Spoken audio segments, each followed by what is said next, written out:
حاجي عبدالوهاب صاحب چې کومه مهرباني ده په ملکنډ ډویژن باندې خصوصا نو ماشاءالله تاسو پریکټیکلی ولیده هغه چې کوم قوم سره واده کړی و نو هغه پریکټیکلی روانه ده او دا زموږ سره چې کوم ټیم ناست دی نو دا د ورسک چې کوم القرآن اکیډمي ده نو دا د هغوی طالبان راغلي دي. دا راته ووایي د ډویژن چې څونه بېوسه خلک دا د څونه خلکو تابع شوي ده د جیکټو یاره جی دا خو مونږ پروګرام انشاءالله ډېر غټ دی خو انیشل سټیج مونږ د 2000 کسانو واغوستو د ټوپو د جورابو د بوټانو د بلوزونو ماشاءالله هر شی ورته په مکمل طور ورسېږي. دا دا راته ووایي د حاجي عبدالوهاب صاحب اوس سیټسفاید یې مطمئن ډېر جي ډېر انشاءالله د واګوي او دغه شان د خدای پاک د عامله نور هم کامیابه کړي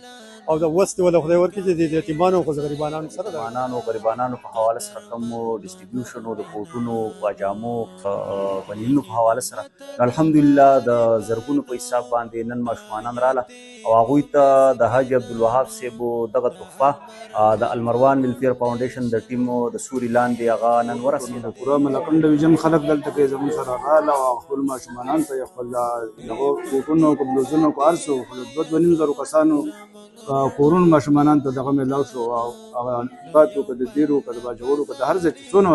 خلکو ته د اواز رسېدلی نو هغوی نن راغلي دي او خپل دغه وصول کړي د المروان فاونډیشن د حاجي عبدالوهاب صاحب نگرانی کې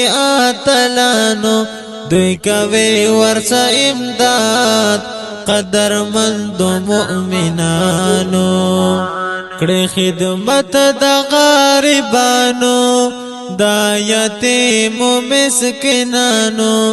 دا المروان فاونډیشن د تنظیم د دې ځوانانو په دین باندې مینو زمونږ رونو په مونږ ګرانو د یو بل نه بازاریږو خوږو رونو عالیشان. بسم الله الرحمن الرحیم. پروګرام پښتو افغان زرجیات او رحمان تاسو سره کلی وي المروان فاونډیشن چې کوم ډیویژن دفتر دی ملاکنډ ډیویژن پای کې ولاړ یم عزتمندو تاسو به ګورئ زموږ شاته چې کوم دا یو میله نه ده دا چې کوم حاجي عبدالوهاب د المروان فاونډیشن چې کمپاني دی چیرمین دی حاجي عبدالوهاب صاحب د هغې په مشرۍ کې په نګرانۍ کې دا ملاکنډ ډیویژن دي څونه او یا ارپین دي یتیمانان دي بېوسه دي نیمګړي دي د هغو دپاره د ژبې چې کم صادرګي دي جیرکټې دي بلیلونه دي وغیره دي د هغې تابعه یې کړې ده او ماشاءالله ډېر په غټه سطح کړې ده او د لاهور نه چې کوم خصوصي سامان هغې لپاره راغوښتی دی د المروان فاونډیشن باني چیرمین حاجي عبدالوهاب صاحب نو دا به نن د ډیویژن چې کم نیمګړي دي بېوسې دي هغو ته به دا فري آف کاسټ ډونیټ کېږي په دې کې جرابې دي پیزار دي جیرکټې دي بلوزونه دي ټوپۍ دي ماشاءالله د ژمې پوره بندوبست یې وله کړی او دا چې پکې کم تاسو ته ښکاري دا شاه زلمي دي پوه شي دا ماشومان دي یتیمانان دي ارفین دي او دا په یو مدرسه کې هم ژوند کي پوه شي تیزار شته دا وخت څونه جمع دی هېڅ هم نشته دی نو انشاءالله المروان فاونډیشن باني چیرمین حاجي عبدالوهاب صاحب ډېر بهترین سوچ کړی دی د دې چې کوم د ډیویژن چې کوم بېوسې دي د هغو دپاره نو دوی سره به خبرې اترې کوو شپاغ صاحب هم ولاړ دی زموږ معین دی شپاغ صاحب څنګه چلې السلام علیکم. السلام علیکم تورمن پای څنګه دی تاسو ته ډېره مننه تاسو چې ملګري نوم له تکلیف وکورالئ دا زموږ سره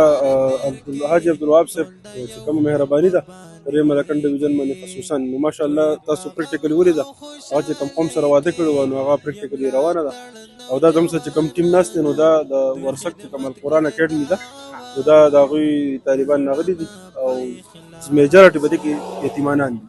نو دا پیکج موږ له ورکوو مخې ته به انشاءالله ستاسو د مخې ته پریکټیکل لرن روان دي. اشفاق صاحب دا راته ووایې ماشاءالله تاسو خو مال هم ډېر زیات راړو د لاهور نه ځکه چې تاسو ډېر تکلیف هم چې لارې ګودرې بندې وې یو هفته اوسه تاسو تکلیف تېر کړل ته موږ تاسو ته خارجي تحسین هم پیش کړو ځکه چې ډېر سخت هم تاسو تېر کړي دا راته ووایې د ډیویژن چې څونه بېوسه خلک د هغو د څونه خلکو تابع شوي ده د جیکټو یاره جی دا خو مونږ پروګرام انشاءالله ډېر غټ دی خو انیشل سټیج مونږ د 2000 کسانو واغوستو ځکه دا زموږ